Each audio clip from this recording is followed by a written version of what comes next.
I'm Sarah Taymor, founder and co-CEO of AMUSED.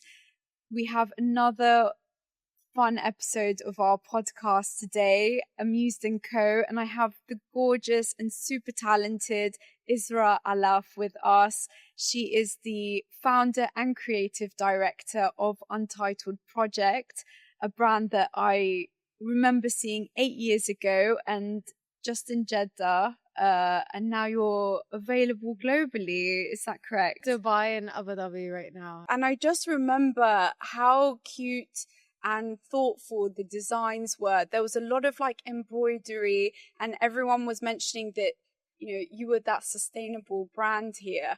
And I think that was, you know, a long time before sustainability was like that word, right, in the fashion industry. So I would love to know more about your brand, you know, the inspiration for it, and maybe we can start by actually talking about where your inspiration for fashion came from. Is that something that you grew up with as, you know, a young girl or a young lady? Did you always love fashion? And, you know, who were some of the people that inspired that journey for you? So I always loved fashion, and I always wanted to do something in the fashion industry. And I never really knew what it was. I didn't know it was going to be design. I didn't know I was going to have a brand. Like, I thought, should I do styling? Should I do modeling? Like, what should I do? I just want to be in that industry somehow. And I majored in marketing. So not in fashion. I didn't even consider it at the time. The brand really came about because I was a shopaholic, and I was buying so many abayas. To a point, my mom was just like, I think you should just design your own since you're so picky. And because I'm so picky, whenever I would find something I like, I would buy as many as I could. And a lot of the times when I'm looking at pieces, I'm always altering the piece in my mind. Oh, if only we can adjust this part. Oh, why did they put the blue here? And I'm always criticizing every design I'm looking at. So it just, I guess, made sense to create something of my own. And my first abaya was called the Penguin Abaya, and they had these mini embroidered penguins on them. I launched the brand while I was in uni, and I had something going, my own personal campaign happening while I was in uni. I had something called Abaya of the Week. Every week for the rest of the year, I would wear a new abaya. It was extreme. So you must have had the biggest closet ever with abayas. I had more abayas than clothes. So every week I would wear a different piece for the rest of the year. And university was like my runway. And every week people were waiting to see what I was going to wear next. I would repeat the pieces the next year, but you know, I get to really live in the piece for a week. And I only broke that rule when I created the Penguin Abaya. I just had it in my room and I wanted to wear it so bad. And I just decided to wear it midweek. And I got so many compliments on that piece. And even my professors were like, I want one. A lot of my friends were like, I want one. And they were encouraging me to start an Instagram account. And I was like, no, I do not want to have a brand. I don't want to be limited by seasons. I don't want to have to drop something every summer, winter, or fall. I just want to create to create, and I just don't want to feel like I'm not maybe doing enough. And I just wanted something untitled. That's where we've got the name from. Yeah, that's where it sort of came from. The first time I heard the word the Untitled Project, if you know of IMDb. Yeah, sure. Stages of a movie. When a movie doesn't have a name yet, they call it the Untitled Project. So any movie that doesn't have a name, if you go into any actor and you go into upcoming projects, if it doesn't have a name, it would be the Untitled Project. And I think that sort of like stuck to me somehow, because I was always so interested in movies and creative direction. So I would always see the Untitled Project. And when I wanted to create something that wasn't limiting and so boxed to a certain personality, because I thought about the brand concept before the pieces. I created the brand, what it meant, the values that I wanted to have before ever having pieces, and I didn't know what the pieces were going to look like. I was just designing in phases of my life, and it later on transitioned into, okay, like the phases that I'm going through right now is a phase that every other woman is also going through as well. So I'm designing something part fantasy and part real as well, and it's something that you live in. You feel like, oh, I feel like I'm on a vacation when I wear this. You sort of design for moods and phases rather than identities or looking a certain way, you know.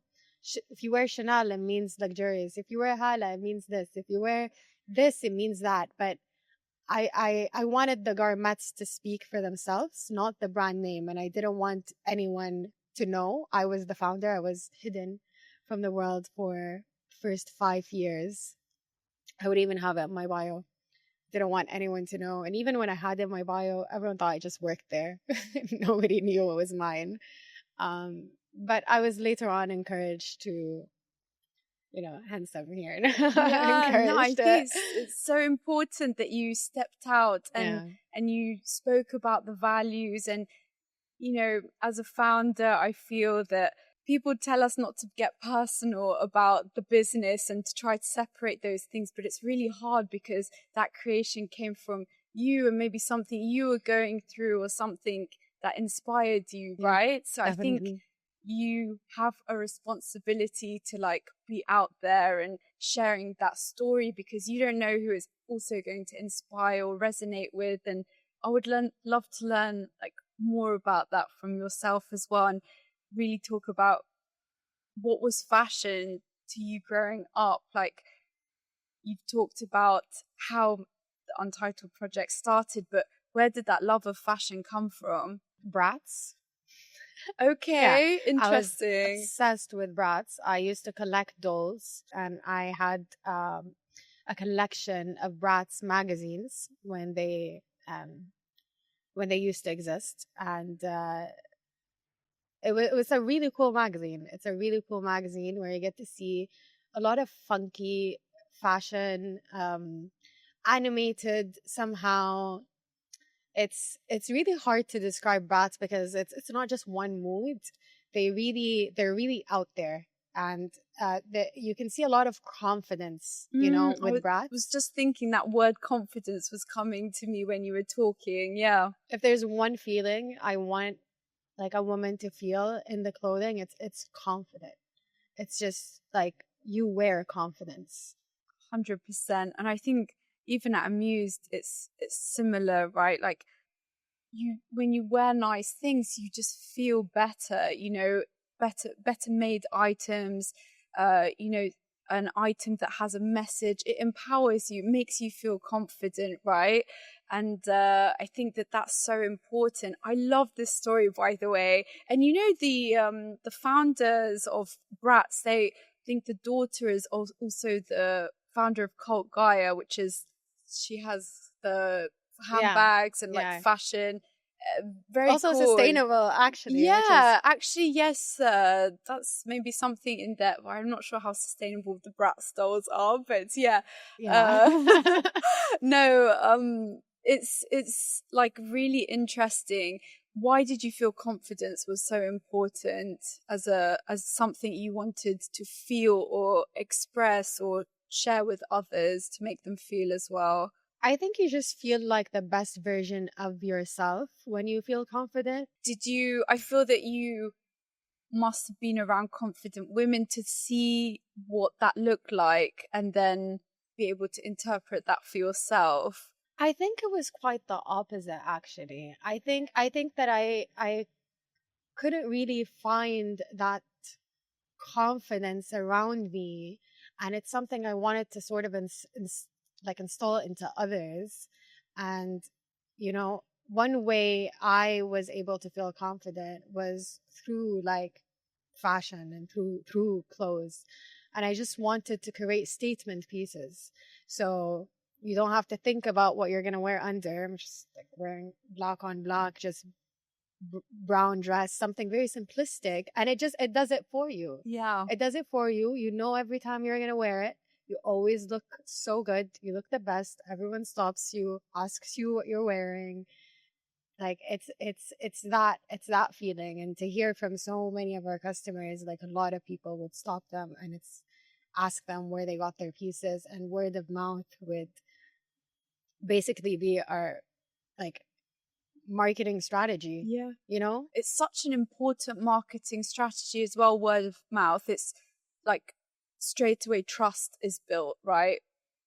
So I think that's a huge value for any business to like have and to be able to create marketing from. I don't think there's anything stronger. So I love that. And I love that, you know, there would be a certain woman that would be the untitled, or like not the certain woman, but you would know that that's an untitled, you know, abaya, for example, by you know, the fabric and the values that it has. Like you would say, you know, this is a sustainable piece, and someone would be like, that is that from Untitled Project? So I feel that, yeah, there's a very strong message that you're sending.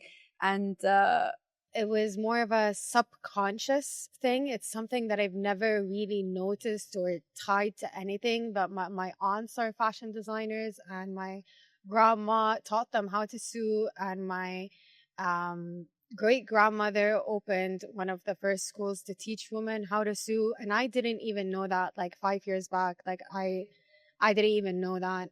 My grandma was telling me about it at the time, and I was just like, wow, it runs in the family. Like I never connected the dots in that way. And it's crazy how I'm doing this now and I'm getting advice from my aunts. And yeah, like even with this piece, you know, we only created the beige version. She saw another design and she was just like, okay, since Ramadan is coming up and you're having like issues, you want to produce more pieces, like why don't you create more variations of what you already have?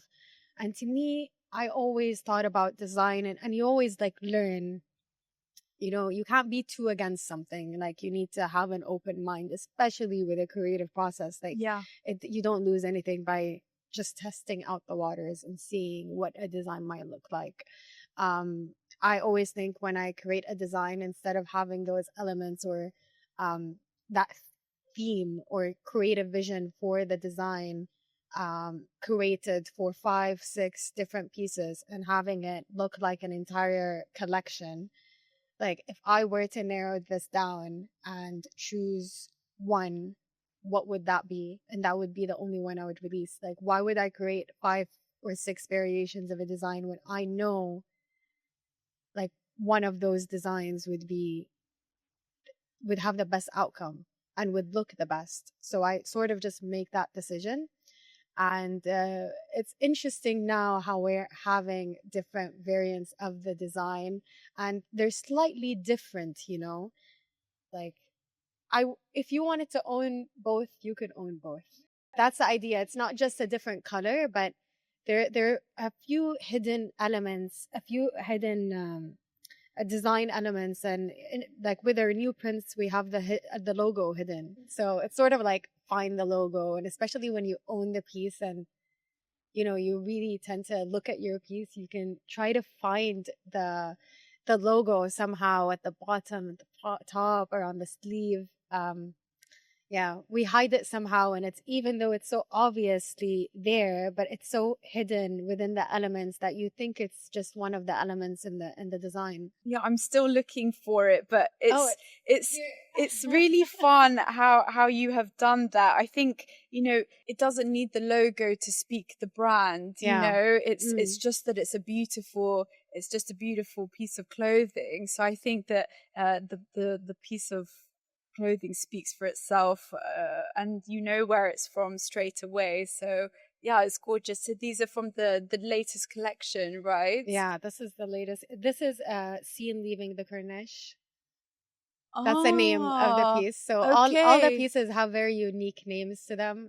We have She Thought in Indigo, because beginning that design, I thought specifically I wanted the color indigo, and I was trying to add the color indigo in such a subtle way. And I did this course on sustainability and like tie dyeing, and one of the first colors to ever exist or be able to dye on fabric was the color indigo. And it was found in so many cultures around the world. It was in China, it was in Mexico, and I wanted something specifically, and I thought in indigo. And it's named She Thought in Indigo. We have a polka thought because it started with a dot and then a pattern, and then it was a polka dot pattern, and it became a polka thought. I love that. There's so much storytelling Yeah, in your process and in your items. You were just talking about founders and that title, right? But earlier when we were speaking, I feel that you don't really see yourself as a founder, right? It's hard. It's hard to see yourself from the other side of the lens. Like you're so in your own bubble and Yeah. in your own world. Like I've been designing these pieces, creatively directing with illustrators and fashion designers to create such pieces, and it's been behind the screen for so long. And even when I sample them, the only people who get to see them are like just family and friends, and they just get to see the pieces even through videos and screens. Don't have many people in Riyadh. But it's so different to see them come to life and be able to have a pop-up, display them, see feedback, see so many people wearing them, see how they flow so differently on different bodies, skin tones, and seeing how happy they feel wearing them like making the decision to purchase them, knowing that it's something really unique and special, or maybe they feel like this is something that might amplify their identity in a way, like this is a certain energy they want, and it was made with so much love and passion. And it's not just fabric that we bought, they're hand sketched uh, pieces, thought about every icon and how small and big it should be. And when it comes to the design process, like the technical design process, like the way to think about it is balance and imbalance. So is this design going to be symmetrical or asymmetrical? And with this design, I wanted to combine both. So the back is symmetrical and the front is asymmetrical. Wow. So much detail. I love that. Yeah. Basically. Yeah. I think that's, another reason that these are so timeless as well. The amount of work and craftsmanship, these are items that could last forever, and I feel that is really a sustainable item, an item that is so beautiful, made well, and that you would see yourself wearing forever. Tell me about how you feel sustainability is part of your brand, and certainly from the beginning as well. What did that look like for you? Sustainability became a buzzword. Yeah. And when I first launched the brand, it was one of the first sustainable brands to exist, and I wanted to really show people what sustainability meant, and it didn't just mean using organic materials. Um, we produced these bags that were tote bags that were made out of 100% recycled plastic bottles, water bottles. And I wanted them to be functional as well. So they have a pouch inside, and then you can hold them into the pouch, keep them in your purse, and it could be used as a gym bag, as a beach bag. It's waterproof. You can open it up, and that's if you buy the pieces from a store, you would get these bags. If you buy the pieces from the website, you're gonna receive this box that, funny enough, a lot of our customers used to take pictures of these boxes and with their cats inside. And I didn't know so many of my customers had cats, but it was a thing. They kept taking pictures of cats inside of the boxes, and it was a cat house. And when we produced our second version of the box, we curated it specifically to be a cat house after it's used. I know that you've also joined Saudi 100 Brands. Which batch were you in, and when did you join? We participated during the second batch, so that would be 2023. We did Milan Fashion Week with them. Cool. It was my first international showcasing, and it was such a huge experience, and to see how such pieces like cover-ups could perform in an international market, because we create these abayas to be abayas, non-looking abayas Mm. that could be worn out, could be worn with jeans. Like in Milan, I was wearing abaya with my jeans, with my skirt, and it was just such a nice piece to wear. To them, it doesn't. They don't have that same perspective with what abaya like.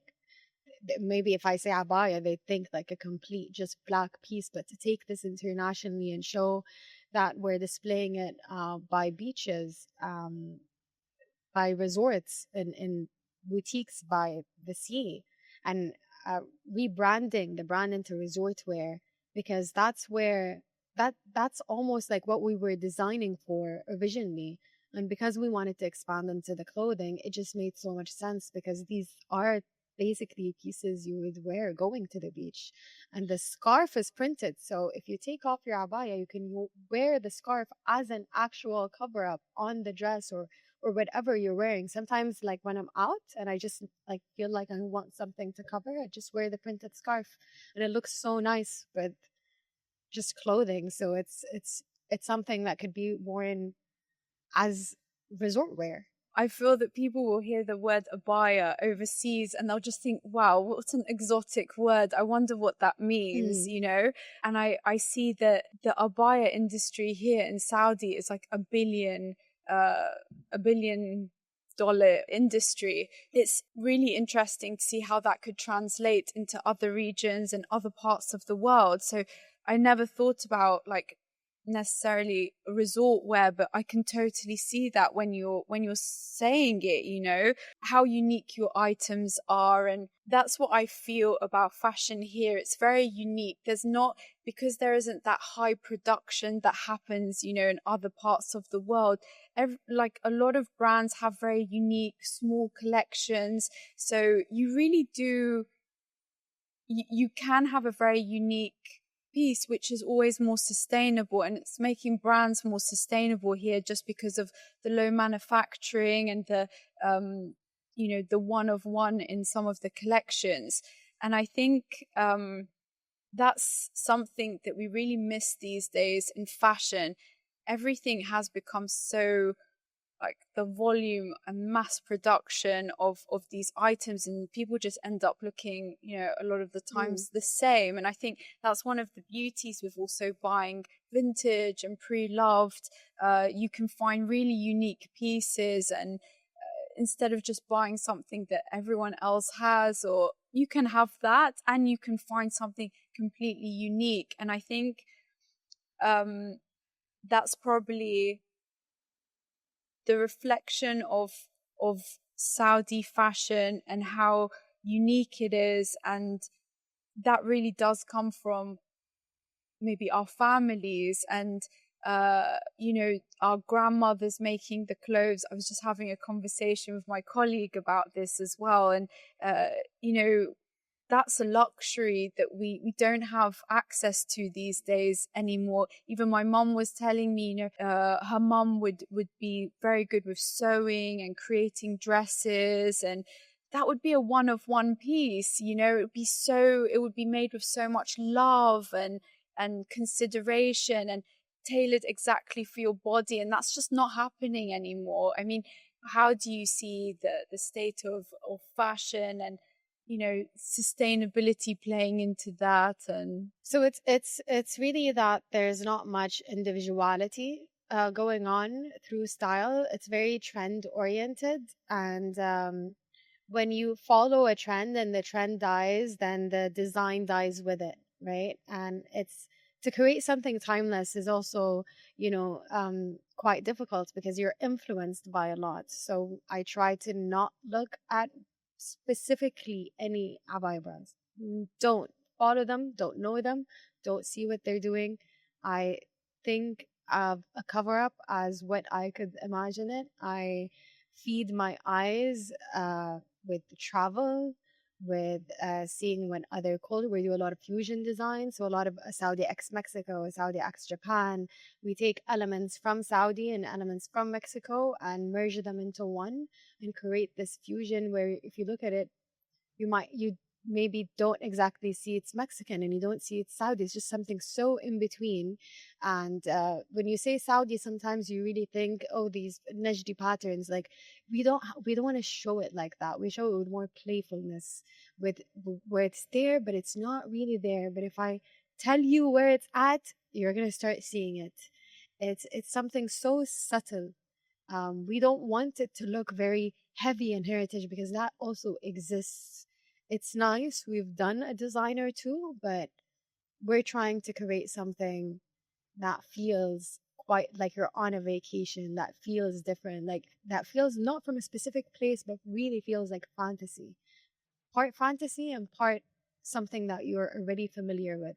You're really taking people on a journey, like with the way that you're creating, and you're really speaking like a true creative. And I love that you are very much in your zone, and you're focused on creating something unique and different for customers. It's really beautiful. I love hearing that, and I think that's really missing from many brands, you know, especially fast fashion and these high production brands. They all just end up looking the same, no storytelling. And I think part of being a founder, as we were discussing, is definitely that you're not just a founder, right? It's you're creating a business, or you're creating a item. It's so much more to it. And I think along with that, and what I hear from you and a lot of founders, is the why. You know, the why is so important. I was listening to another podcast, and they were really talking about why you do things, and always remembered that. And I feel that you really do think about that in what you're producing. That's what makes these pieces so beautiful. And I think as a founder or a business owner, the why is so important. And some days it becomes hard and you have to go back to that place and remember why you're doing it. What is that why for you? I'm trying to think back then, back then, what was going through my mind? I think it was the philosophy behind the brand is what I wanted to spread the most. Yeah, the garments are cool, pretty, yes, but you know what's gonna stick? Like a certain philosophy that we've had of who is an entitled woman, and to even speak in a way that feels like we're as if we're writing our own diary, to write in ways and communicate in ways like that show the thought process and shows emotion. And some pieces, even the names are quite more emotional, like she's been through sons. That's one of the designs. Like it's sort of, it shows it's a stage, it's a phase in a woman's life where she's been through a lot. Yeah. And this design is bright and it has suns and it has stars, and it feels like a sky, and she's been through suns. Like the name signifies something, and the design does as well. Like there's so much more behind like what you see. We try to explain it as much as we can without being too long. Nobody really wants to read much in e-commerce, but you have 5 seconds to capture someone's attention. So That title is a good way to capture someone's attention. Yeah. You feel something instantly. So we need to write in ways like scene at sunset. Something feels romantic, something that feels like a phase, something that feels like healing. I think especially with women, sometimes we don't realize that we all go through this. Like we've all felt the same feelings. Like there's not a feeling someone felt that I wouldn't if you felt a feeling, it's not something I haven't felt before ever in my life. Like I felt the same way, but then how can we communicate that as a community in a way and feel like it's not even something to shy away from, right? And how can we create a space where we show that we understand, and and power to that, and you wear that. And you wear that with pride. Yeah, she's been through sons. You started Untitled Project 8 years ago. I started AMUSED 6 years ago, and it's been really challenging. Of course, starting any business is challenging, and being a founder is challenging, but I would love to hear, a bit about your journey and how those challenges look like for you, especially the fashion industry is still relatively new here. You know, now we have a fashion commission, which is really amazing. You know, you've been part of the Saudi 100 brands. It's empowering local fashion brands so much. And we were one of the Caring Generation Award winners last year. And that was all thanks to, you know, the initiatives that the Fashion Commission are doing. But when we started, those things didn't really exist. So how did that look like for you? I think we had many challenges. One was that we were a quite colorful and vibrant brand 8 years ago, when mostly you can only find black abayas. And introducing color, and trying to have a good social media presence, where back then you don't even see many girls posting on Instagram. Most girls have private accounts. So to get people to post us so we can repost them, so we can show how the pieces are worn, to find models that represented us, not a model, a real life woman. While I was in university, I we would put these modeling casting calls up, and these girls would send their pictures through links. We still actually have the modeling for them till this day. They would put their heights, and we would contact them. We would get like 10 girls in one day shooting. Each one would wear like two pieces. They would be rounds. We would group them into shots, and then whoever we like, we can always shoot with them again. We give them all free pieces from the brand, and we were able to feature more women on our page that way. And I'm a marketing strategist, so I took the strategy of Huda Beauty. Huda Beauty used to repost a lot of content, and that's Yeah. how Huda Beauty marketing strategy really did really well on social media until this day. And we wanted to have a similar page that showed that type of essence. So it started off by having real life women, just working women, normal women. We felt like we're beautiful. We don't need them to be a specific size, a specific height, a specific skin tone. We don't care if you have pink hair, if you have like blonde hair, if you have brown hair, it didn't matter. And every piece a model would wear would look completely different on her. We would give them amazing images they can use for their portfolio. We'd promote them as well. If anyone wants to use them, we would tag them as well. They can use those images to really really advance their own careers if they want it as a career. Some of them just do it for the free pieces, honestly, and we take Well, them. don't blame them. We take them. We still do it to this day. Yeah, if anyone wants to model for us, Sign me up. yeah. Sign me up.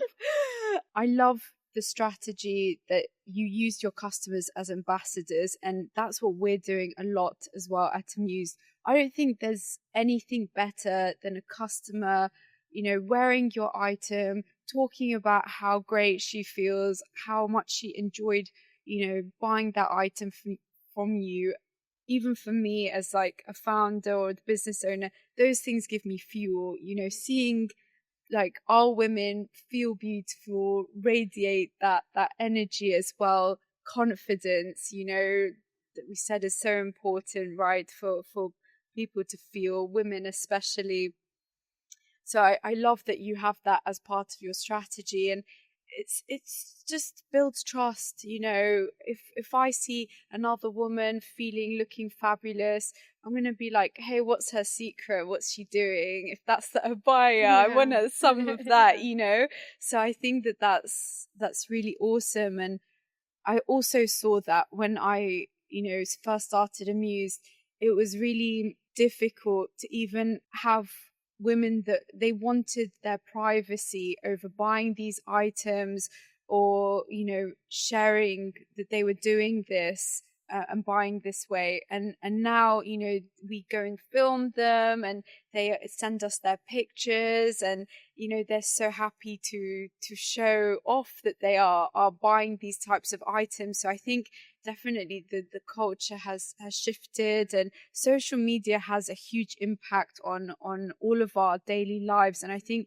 it's a big part of our strategies, and to have our awesome communities, you know, empowering and celebrating, you know, our brands is it's like there's nothing like it, you know. And I think sometimes that's why e-commerce is tricky, because you lose that kind of humanized touch point on the websites. That's what we sometimes see Yeah. that happens. Yeah. But when you wear them instantly, like, oh, I like that piece, I want it, like, how do I get it? So as someone who has been in the industry for quite some time now, and seeing how the fashion industry has changed a lot with more opportunities as well available, what would you give advice wise to someone who is just starting out, the younger Israa? What would you say to her?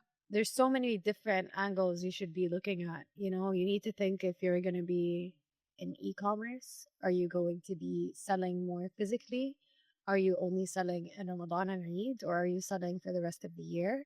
Are you going to be more an all year wear brand, or are you going to be specifically focusing on winter season? You know, if you're specifically in an area like Riyadh, where winter is a season where you can sell in, or are you going to be selling to more of a Jeddah or coast area audience? Are you colorful, or are you like, what's also the theme? And that comes with design. You don't have to know in the beginning. That would be my advice. You just don't have to know. Just design, create what you want to create, look at the collection, and then just keep creating more of what you like. Do not drift away into trends and what's becoming trendy, because that's where you're going to lose money, or you're going to make money for a while, but then you're going to have stock. You don't want to look like you're chasing the market. You need to create your own market. If you're chasing the market, everyone else is going to look like you, and you're not going to stand out. Like, just because something is in, you either become the person who creates the trend, or if you follow it, there are going to be too many diverse options to choose from. It's going to be really difficult for you to stand out in that capacity. I don't think everything has to be figured out, and I think a lot of people don't tend to launch something because they don't know how to go about it.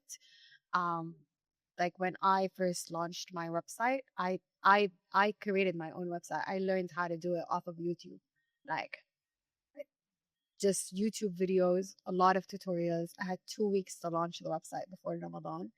And it's something that I learned how to code and everything from scratch. And I have no skills, like, nothing. I'm not good at this, but I somehow learned and I just got better, right? Um, Even with the design, I'm not a fashion designer. You know, a lot of people mistake me for a fashion designer. Fashion designers teach me how to design. You know, I don't look at some things that are so technical when it comes to design, but I'm a creative director and we're able to work together. If you're not good at something, hire someone, learn from them, and work together hand in hand, you know? I'm in marketing, but I'm not so good with launching my own ads. Yeah, I can do it, but if someone could do it better, they should do it, because you want to be able to be resourceful where you're most like needed, or you can actually, like, if there's something nobody can do but you, then that's something you should be doing. It's sort of like distributing your own responsibility, because in the end, it's, you need to choose if you want this to be a business or a project, like a more of a project on the side. Do you want to leave your job, have this become the main thing that you focus on? Or do you want this to be like a side project? That also helps you, because if it's something to the side, you can specifically target like seasons like Eid or Ramadan and put effort into that, right? But if you're focusing on it to be like a legit, maybe not global, you don't have to go global as well, you know? I think there's this also such an idea of like globalization, like maybe it doesn't fit there.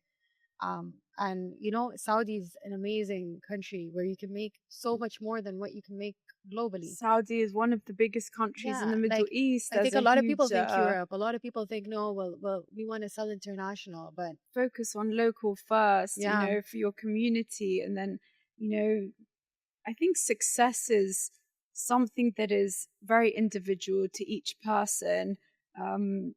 So it doesn't make you more successful to go global. No, it's just success is how you feel. And I read this quote and it was like, success is about how you feel, the fact that you like to do what you're doing and how you do it. That is success. Success is so different for every single person.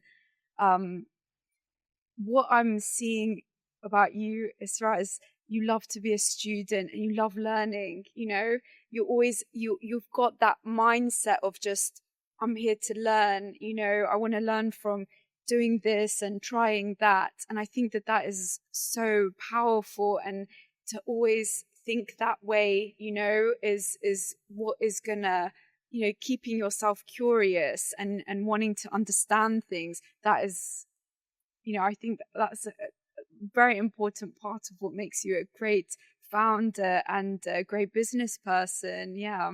Lovely words. No, it's so true. I really enjoyed and like learned that from you, keeping that student hat on and looking at things differently. And you shouldn't be doing everything. You cannot do everything. And we also have like mentors in AMUSED as well. And they're there. They have, so many years of knowledge and they've been part of so many different businesses. And we have our calls with them every week and we're there to learn from them, and that's what we do in those 1 hour calls. And they're so valuable, We also have mentors. Yeah. Yeah, this is and like I also recently got one for like my health, and you can have them for across your the different areas that you want to improve on. And there's nothing wrong with learning. You shouldn't think you know it all. You should always approach things with curiosity. Definitely. I think one of our first mentors was a brand image consultant. And I think about image, like I think about the branding. This is specifically like what I do. And to specifically get someone to look into brand image and think I could be more editorial and think I can be better, that wasn't my strategy. I didn't like, I always switch between strategies. Even if one works, I like to switch to another. Even if it fails, it doesn't mean I go back to the first. I just keep changing and seeing what works. But I think the moment I stopped fighting that idea and I just thought, okay, we could be better, we could look more global, we could look more international, we should mix our resort pieces with our cover-ups, we should have this very heavy editorial feel and really look more magazine-like, and in between sneak in those like user-generated content, images or videos, and it could have such a polished look, is when honestly we were able to, like from an image perspective, really grow the brand positioning and be able to even like have the value of our pieces be valued at a higher price. Like it's not just about like how we look, but we had to change how the pieces even looked, because now we changed into something else. Like the garments should reflect it. It slowly starts, it's like a domino effect. It slowly starts showing up in different areas. It comes from the post, then to the website, then to the pages, and then to the garment. And then like that's a mindset, right? And you just always try to improve, even whatever still looks good. Just always try to, like, criticism is the best piece of advice you can get. Yeah, for sure. Of course, you want to go to the experts and take their advice and learn how to improve from that angle, and then you test things, right? And I think that's what makes a successful business: how quickly you can test, fail, learn, and then improve, on those results. And that's what we do all the time. But I think sometimes when it comes to image, it's challenging because you have limited resources as a startup, and I really sometimes would love to have so much more luxury feel, but we have to do what we have to do to, continue going with a small team. who are still learning, myself included, of course. And I think sometimes that makes it challenging. It keeps me awake at night, but you have to realize where is the place that is going to add the value for your business, and then focus on that, and for your customers at the end of the day. Sometimes I have to think, is it going to be the very pretty pictures for us, you know, as people who have customers that want to see authenticity in the items and want to see really what the bags look like? Or is it that they want a really polished image? For us, it's a different value that our customers are going after. And I think sometimes you've just got to just get that content out there. That's for us anyway. But I see that with fashion brands and ready to wear and abayas, it could be slightly different. I think, you know, I've experimented with so many strategies. So like what you're mentioning right now, we had to pause.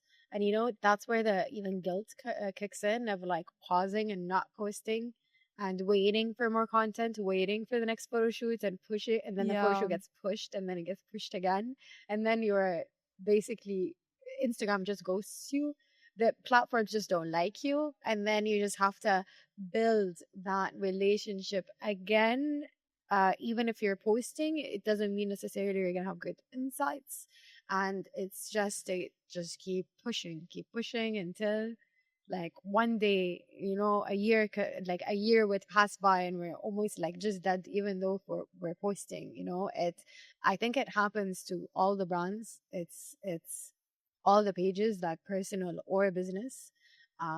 It's just, you need to just switch up every time your strategies. Honestly, like, it just needs to keep switching, and it's always best to just keep posting as well. Like, don't stop. I mean, it builds trust, right, for your customers to see that you're active, whether it's, you know, through the customer services communications, through your Instagram. It's a point of where your customer will connect with you. So it's really important to make sure that that is active and evolving and up to date. And even speaking about trends, like maybe what's happening right now, sustainability, they want to feel those things through the things that you're doing, you know. So I think that's so important. It's really hard to build a business, but I think that's why it keeps us going, you know, and what we want to do and how we want to make people feel. I think that's really important.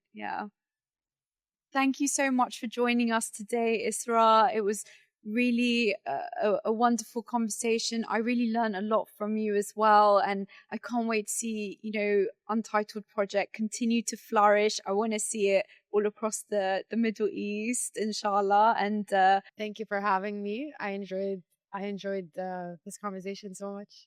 Thank you.